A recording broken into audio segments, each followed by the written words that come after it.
मेरी माता जी राधा स्वामी मत से जुड़ी हुई है। वे तीर्थ धाम जाने को मना करते हैं, परंतु माता जी की श्री राधा कृष्ण नाम में रुचि है। क्या मेरी माता जी किसी और गुरु से दीक्षा ले सकती हैं? कृपया मार्गदर्शन करें। आपकी माता जी की जो स्थिति है, ऐसी स्थिति बहुत से सिद्ध संतों की हुई। पहले निराकार भगवान की उपासना करते थे, निराकार मान के निर्गुण निराकार की साधना करते थे, अहम ब्रह्मास्मि सोहम तत्वमसि आदि की साधना करते थे। लेकिन बाद में जब कृष्ण के प्रति उनका अनुराग हुआ तो उस साधना को छोड़कर, उन मंत्रों को छोड़ करके श्री कृष्ण की भक्ति में आ गए। कितनों को मैं गिना दूं। पूज्य श्री राधा बाबा, अभी जो चर्चा चली थी, ये पहले निर्गुण निराकार के उपासक थे और बाद में फिर राधा कृष्ण की भक्ति में आ गए, वो महामंत्र जप करने लगे, फिर राधा कृष्ण नाम का जप करने लगे और अंत में तो जब सखी भाव प्राप्त हो गया तो राधा राधा राधा राधा राधा। और इसी प्रकार पूज्य भाई जी पहले निराकार उपासक थे, बाद में ज्ञान मार्ग से भक्ति में आए। तो ऐसे तो बहुत ऐसी मधुसूदन सरस्वती जी महाराज पहले निराकार के उपासक थे। उन्होंने निराकार पर के ग्रंथ लिखा, वेदांत दर्शन के उसमें तो उन्होंने ग्रंथ लिखा एक, और बाद में फिर इतने बड़े विद्वान जो निराकार भगवान के उपासक, उनका लिखा हुआ निराकार के ऊपर ग्रंथ भी है, आज भी उपलब्ध होता है। उसके बाद वो जब श्री कृष्ण की भक्ति में आ जाते हैं तो कहते हैं कृष्णार्थ परम किमपि तत्व हम न जाने। संस्कृत के बहुत बड़े विद्वान थे, उन्होंने कहा कि श्री कृष्ण से परे कोई तत्व नहीं है। पहले कहते थे निराकार से परे कोई तत्व नहीं है, और बाद में कहने लगे जब श्री कृष्ण के साक्षात दर्शन हुए, उनको तत्व की ज्ञान की प्राप्ति, तब उन्होंने कहा कृष्णार्थ परम किमपि तत्व हम न जाने। कृष्ण से आगे कोई तत्व हम नहीं जानते, सर्वोपरि तत्व श्री कृष्ण है। इस प्रकार कितने ऐसे संत हुए हैं। एक और संत, उनकी गिरिराज गोवर्धन में समाधि है, नारायण स्वामी जी।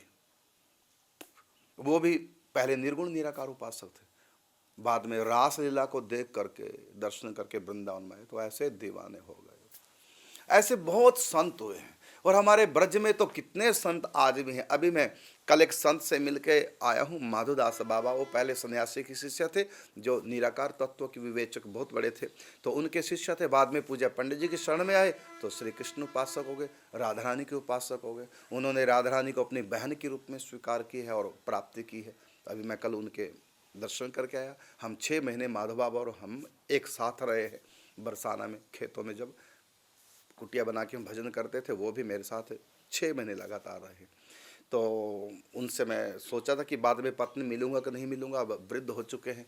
एकांत में रहते हैं राधा रानी की ननिहाल मुखरई, ननिहाल माने नानी के मायके में, और वहाँ पर वो एक कमरे में रहते हैं। पहले खेतों में रहते थे, अब थोड़ा अस्वस्थ है तो मुझको लगा पता कि मैं फिर नियम में बैठ जाऊंगा, शायद नहीं मिल पाऊंगा, फिर कभी ऐसा संयोग बनेगा अब मैं मिलूँ। तो मैं कल स्पेशल मिल करके, पर कल नहीं सॉरी परसों उनसे मिल करके फिर यहाँ आया हूँ। तो ऐसे कितने संतों को मैं उदाहरण दे सकता हूँ। तो आपकी माता जी राधा स्वामी है, उसमें निराकार मानते हैं और निराकार भी परमात्मा ही है, इसलिए मत तो गलत नहीं है, मत तो ठीक है। और जब हम निराकार की उपासना करते हैं, आपने कहा ना कि हमारे गुरु जी कहते हैं कि ना करो साकार की उपासना या जो भी है, मतलब तो वो तो ठीक कहते हैं, क्योंकि निराकार की जब उपासना करेंगे तो साकार तो छोड़ना पड़ेगा। इसी प्रकार साकार की उपासना करेंगे निराकार छोड़ना पड़ेगा। वृंदावन में इस समय हूँ, वृंदावन से गोवर्धन जाने के 2 रास्ते हैं, एक छठीकरा राधा कुंड होते और एक मथुरा होते, 2 रास्ते हैं। तो जब हम एक रास्ते को चयन करेंगे तो दूसरा रास्ता छोड़ना पड़ेगा। यदि मैं मथुरा की तरफ से गोवर्धन जाऊंगा तो राधा कुंड वाला रास्ता छोड़ना पड़ेगा, यदि मैं राधा कुंड की तरफ से गोवर्धन जाऊं तो मथुरा वाला रास्ता छोड़ना पड़ेगा। तो गुरुजी कहते हैं एक रास्ता छोड़ दो, बिल्कुल ठीक है भाई, साकार को छोड़ना पड़ेगा।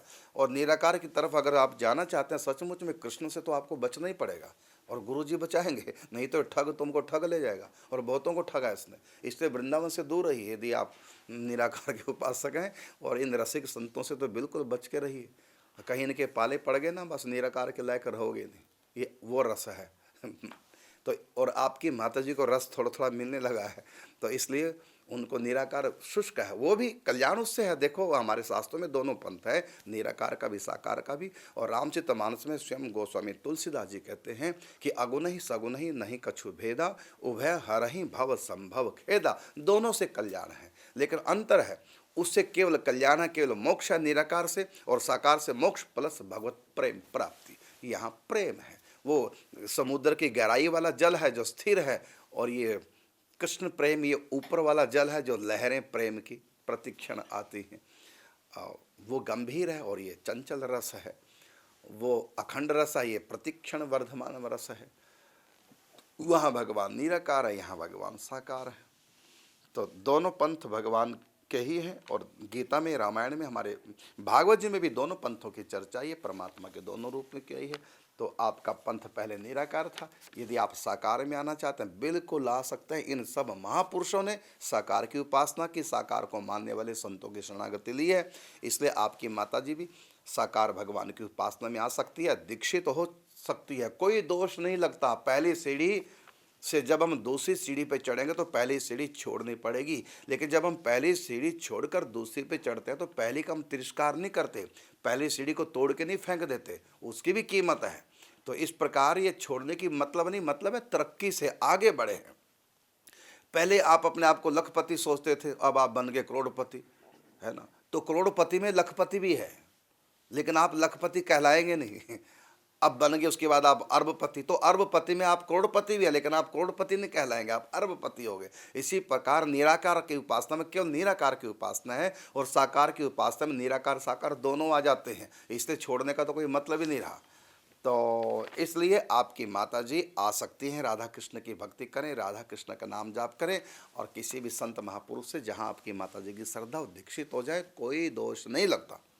इन सब महापुरुषों को भगवान की प्राप्ति हुई, जो पहले निराकार को मानते थे, बाद में साकार की उपासना में आ गए, सबको भगवान की प्राप्ति, कोई दोष किसी को नहीं लगा।